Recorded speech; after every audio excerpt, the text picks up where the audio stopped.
off properly for you, that you are trusting and believing God for everything that you are anticipating on seeing today. Hey, good morning. Good morning. Thank you for joining me on today. Thank you for jumping in. Danetta, good to see you. Good to see you, Danetta. I hope to see you guys this weekend, this Sunday. I hope you guys coming through this Sunday. Um, yeah, I hope you guys are coming through this Sunday. Would love to see you. Hey, everybody, as you're jumping in, as you're jumping on, say good morning. Come on, say good morning. I want to share something with you. Good morning, Johanna. Good morning, Siobhan. Thank you for jumping in this morning. Hey, thank everybody for jumping on. I'm gonna give it about a half a second, a few more seconds to for people to get on this morning. I am in the chair today. Hey, listen, such an amazing day that we're having, and I was in my morning devotion this morning, and as I was in my morning devotion, I was reading, and it didn't make sense to me. God, why are you asking me to do this? Why are you asking? What are you asking of me? Have you ever just stopped and asked the scriptures, "What are you asking of me?" God, what are you asking? God, what is it that you're trying to convey to me? I think that's important that we stop and ask those questions. And I wanted to, to ask the question. I was reading the devotion, and the devotion says, "Are you an owner or are you a steward?" And I think this is so important that we start to ask the questions. Let's go to Romans chapter 12 and verse 1. Romans 12 and 1. Paul says, "I beseech you, therefore, brothers, by the mercies of God, that you present your bodies a living sacrifice, holy and acceptable, which is your reasonable service." Paul said something. Paul is throwing out some words that don't make sense to me, right? Paul Paul's throwing out some words that don't make sense to me that I needed to ask, what does it mean? Paul knew that this endeavor would be difficult when Paul says presenting your bodies a living sacrifice. Those are two words that don't go together because a sacrifice is not living. A living is something that's breathing, that can protest, something that can give a voice. But something that's a sacrifice, it has no voice. It's gone. That's it. It's a finality. And so Paul's language in this verse is peculiar because in New Testament times there was no such thing as a living sacrifice. Yeah, when it came to the sacrifice of animals, all sacrifices were dead and thus had no voice, no ability to resist. And when a sacrificial animal was killed on an altar, the act was final. The animal couldn't protest. The animal couldn't scream out after the fact that it didn't want to be sacrificed. Yet in Romans chapter 12 and verse 1, God calls on us to present our bodies a living sacrifice. And I think that's interesting because literally a living sacrifice. In other words, he seeks living human beings who belong wholly to him, to choose to stay on the altar on their own, to stay on the altar on their own free will. In other words, we are to be completely surrendered to him, fully dedicated to God's purpose, to God's plan, to God's will. It's so important that we become that way. And so I wanted to say to you, I think it's interesting is that some of my most significant breakthroughs came after my most significant sacrifices. Can I say that again? Some of my most significant breakthroughs came after my most significant sacrifices. I was trying to figure out what God wanted. I'm listening for God. God, what do you want me to share with them today? And God says, listen, I want them to be totally surrendered to me, because what's going to happen is as they're totally surrendered, I'm going to bless them. Watch this. I want to talk about sacrifice that leads to significance. Sacrifice. Yeah, sacrifice. Your sacrifice is going to lead to a significant season in your life. But let's be clear, most people don't want to sacrifice anything for Jesus. They don't want to sacrifice things, can we be real, for themselves, because they don't realize that when you sacrifice something for God, he actually has something better that he wants to give to you. Let me say this again. When you sacrifice something to God, he actually has something better that he wants to give to you. There was a picture floating around on social media a few years ago of a little girl holding a small teddy bear. And Jesus is stooped down, talking to the little girl, saying, "Give me the teddy bear that you have." The little girl never wanted to give him the teddy bear because she didn't trust what he had in his hand was better than what she had in her hand. And this is a representation of many of us in our lives, and that some of us are holding on to what we have because we really don't trust that God has something better in store for us. And so, what we don't understand that if we are faithful over the least, God makes us ruler over the much. When I understood that, the Lord said to me this morning, as I was talking to my niece this morning, the Lord gave me a revelation. He said, "You know what? It's not about what you give me, but it's the heart in which you give it." All right, let me say this again. God says it's not what you give me, but it is the heart in which you give it. God, you're talking about the muscle in my chest? No, no, no. It's not the muscle in my chest. God says what I am doing, what I want is, listen, can I say this? The earth is the Lord's, the fullness thereof, they that dwell therein. The cattle on 1,000 hill belongs to God. Can I say this? Go a little further. The hill that the cattle is on belongs to God. So God's not interested in you just giving him a dead sacrifice, an animal, or whatever that is.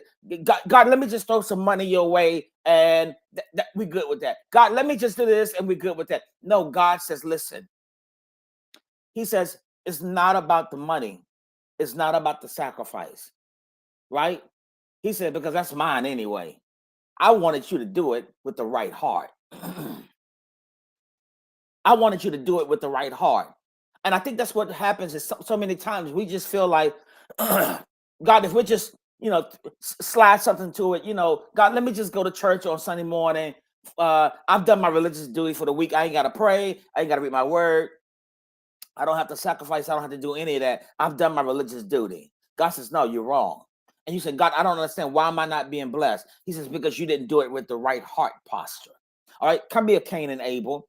Abel gives God the best. Cain gives God, slides him and says, hey, be good with this. God accepts Abel's offering, doesn't accept Cain's offering. God, this is unfair, Cain is saying.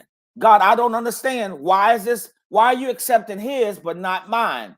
He says, Cain, why are you so down? Cain, why are you so angry? Because see, watch this. I never saw this before. If you present something to God with the right heart, God says, I'm gonna accept what you give me. God, I didn't have 1,000. He said, I didn't ask you to give me 1,000. If you don't have 1,000, I didn't ask for 1,000 for you to give.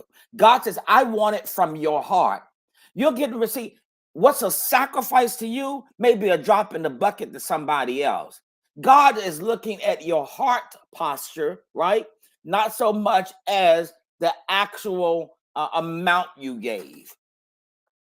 So many people were giving in Jesus' day. Jesus was watching an offering one time. He was at church watching the offering, and many people were dropping money.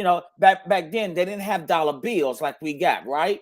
They were dropping coins, and the more coins you drop in the bucket, the louder of a sound it made. And so when you would go, when the rich would go there and drop this money, and it was making all of this loud sound, people was like, "Ooh, you balling, you dropping it, you doing it."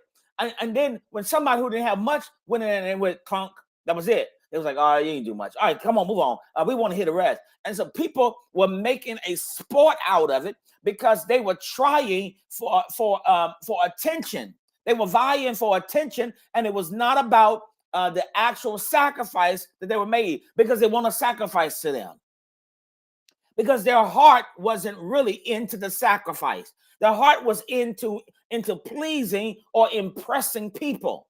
Listen, this is important. When we come to church, we don't come to impress anybody.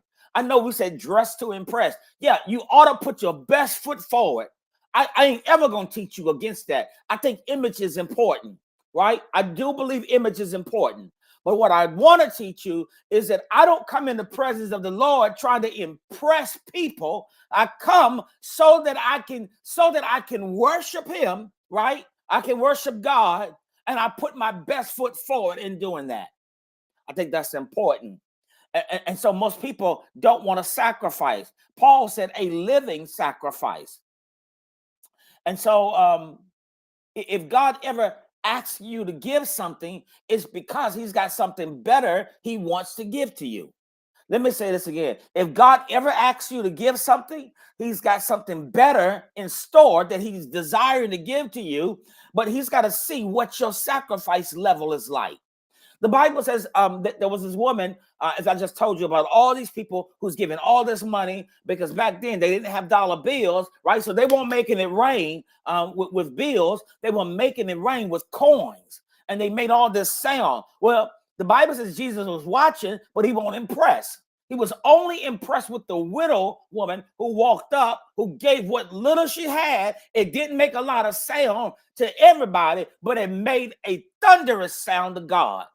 Can I tell you what you give to God, your worship, your praise, your adoration? I said, God, what are you asking me to do today? God, what is it that you want me to share on this live this morning? God says, tell them, if you give money, great. I appreciate that. God says, hey, if they give their time, great. I appreciate that. God says, I want their thankfulness. That's what I want from them. I want them to be thankful. I want their gratefulness. So when I caught this revelation, right, I went to prayer, and I didn't go to prayer asking.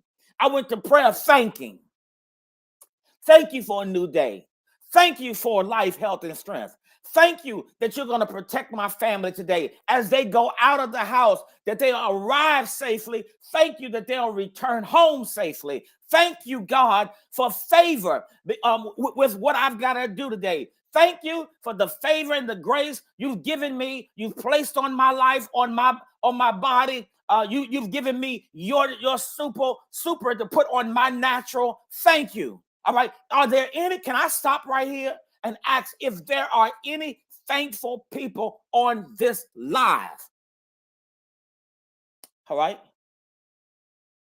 If you let go of what's in your hand, he's going to let go of what's in his hand. Let's go to Hebrews 13, verse 16. Can I read that in my last 2 minutes? Let's go to Hebrews 13 and 16. Put that up. Hebrews 13, 16 says, and do not forget to do good, right? And to share with others.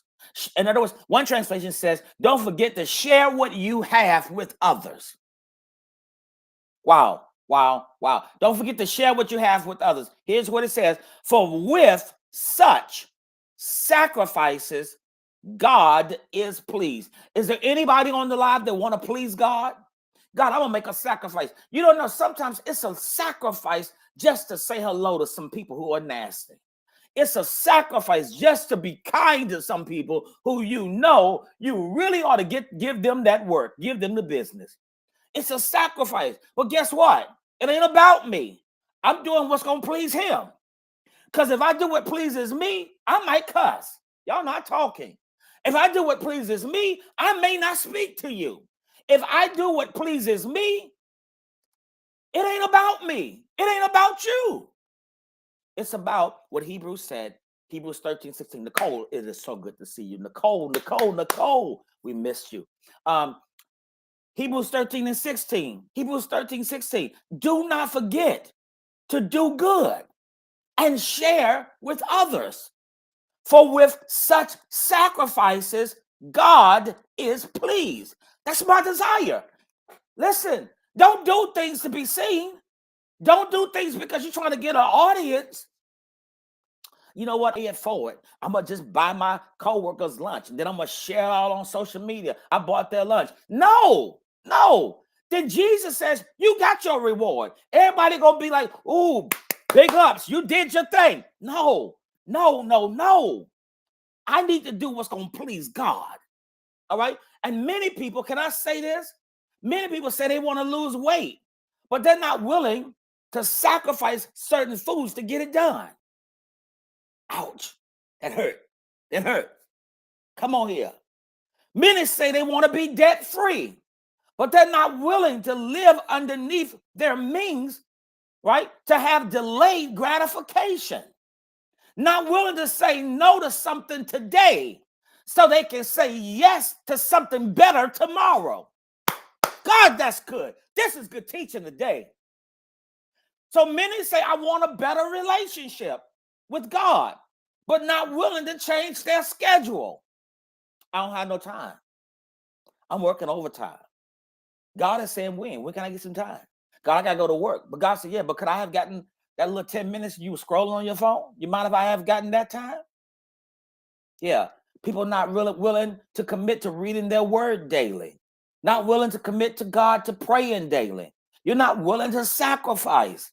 And what I realize is that there is a big disconnect between what we say we want and what we are willing to do to get what we say we want. Let me rewind the tape today. Let me rewind it. There is a big disconnect between what we say we want and what we are willing to do to get what we want. Can I say this? When you are willing to, when you want something, nothing gonna stop you. You want that relationship? Come here, ladies. When you want him, you gonna make sure your hair's right, your face is beat to the nine. You gonna make sure your outfit is popping. Got pow, pow, pow, all the right curves. You gonna make sure your shoes, oh, they popping. They got to be right. But why? Because you're trying to impress him. Come here, brothers. When you're trying to get her, you're gonna make sure the car is waxed. You're gonna make sure it's nice and clean, smelling good. You're gonna make sure you got the right cologne on. You're gonna make sure that you got the you're gonna go work out. You got your pecs moving right. You got that shirt, you got your little brother's shirt on. Come on here, because you're trying to impress her. But God is saying, I see your desire, or when you want something, nothing stops you. Not even a Mack truck gonna stop you when you want something. God says, I need you to be that way about my plans for your life and your destiny. Let nothing stop you. Yeah. Let nothing stop you. If you want something, it's gonna cost you something. It's gonna cost you a sacrifice. But there's always a reward after a sacrifice. Because let me get to this part. After sacrificing, there's significance. I'm done. If you've learned to give God what he's asked of you, there's some significance that he wants to give to you. You're going to have the most significant season you have ever experienced. Why? Because the sacrifices you're making now. Your relationship is going to be better. Why? Because of the sacrifices you make now. Your career is going to be better. Why? You stayed later, worked longer hours than anybody in the office did. Why? Because your significance is going to be greater later. So important. Hey, I hope this blessed you today. I hope it blessed you today. Listen to everybody. I need your help. I need your help. I need your help. I need your help. On April the 1st, we are having our Partners for Purpose. It is our Partners for Purpose, where we are giving to see our new facility. We're having what is called a 10K Sunday. All right, let me put it up so you can see this. We're having a 10K Sunday.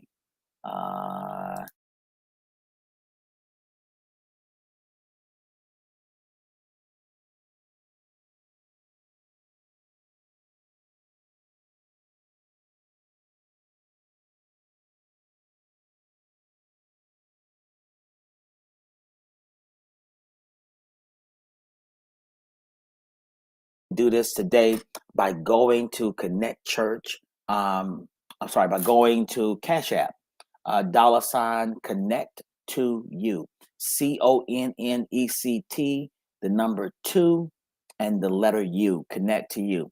Go to Cash App and type in connect to you.